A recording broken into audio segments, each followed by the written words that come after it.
In this video we're going to look at some basic setups for your outside low kick. So in the previous video we covered how to throw the kick, the basic mechanics, and now we're going to look at how to set it up so you don't get countered. So of course you want to make sure your basic mechanics are correct before you start looking at different combinations. It's just like learning to read and write. You want to understand the different letters before you start putting together words and syllables. So from here, just to quickly go through it again, I'm going to step out in a 45-degree angle and make sure my kick comes down on a 90-degree angle towards what I'm trying to hit to transfer as much power as possible. And I'm going to keep my hands up so I'm covered behind my shoulder and my forearm when my kick impacts. So there's a couple of ways we can use this kick. One that I like a lot and I've had a lot of success with in training is a basic, it's kind of a long fake hook. I'm just basically hand trapping his backhand and I'm moving off to the side here. So it looks like this.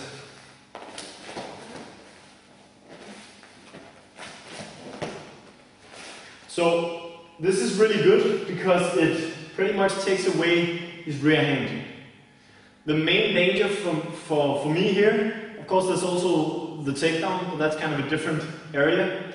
But the main danger for me is getting countered with his rear hand shot. If I'm moving off this way and he throws a rear hand shot and connects, it's going to be a bad night for me. So if I hand trap it, I'm just basically slapping his hand, pulling it in this direction.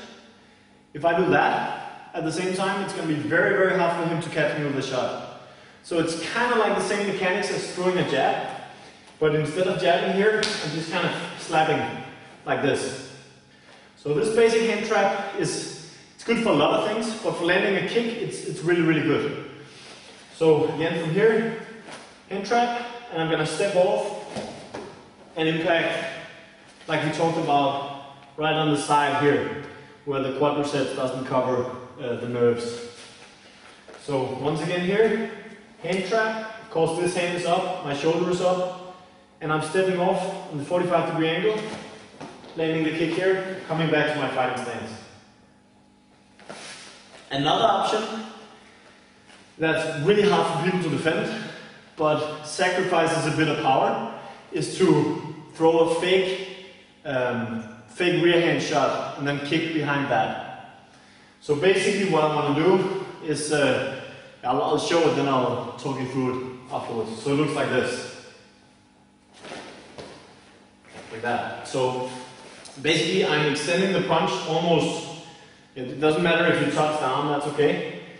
And then once it's out here, I'm doing the rest of the mechanics from the lower body. So normally I would do it in like kind of one motion like this, but now I'm kind of picking it apart. So I'm extending the upper body and then I'm jumping in with the lower body. So that means most of the power is going to come from the kick, sorry, not kick, the step and the drop into to the step, like this. So it's really important that you make your opponent afraid of your rear hand before you kick. So ideally what you want is for him to cover up and think, oh shit, there's a cross coming my way here. And then from there, boom, you kick and you come back out. So this is more of a kind of straight on kind of shot. I'm not angling as much, which is going to make it a bit easier for him to just kind of run through it. But it's also harder for him to check it. So one of the worst things that can happen if you throw a really, really hard outside low kick is you kick into a block. So if my opponent blocks my shot here, might potentially hurt my leg. If we're not wearing shin pads, if it's a fight, I can actually break my leg if I hit a proper block. So in some fights this has happened, K1 fights, MMA fights, people's shin bone actually snap in two. So that's a horrible injury, very hard to come back from, and of course you want to avoid that. So the way to avoid that is to set up your technique correctly using one of these two options. So yeah, this, of course there's a ton of different ways you can set up the kick also, but this is two basic ways that has worked pretty well for me. So the rear hand trap, and hiding it behind your rear side power shot. So, but again, you want to master the basic mechanics of the kick before you start moving into this kind of stuff. So as always, if you like this video, please take a second and press like. If you know someone that could benefit from the information, please share it with them, and that way we will all get better at martial arts.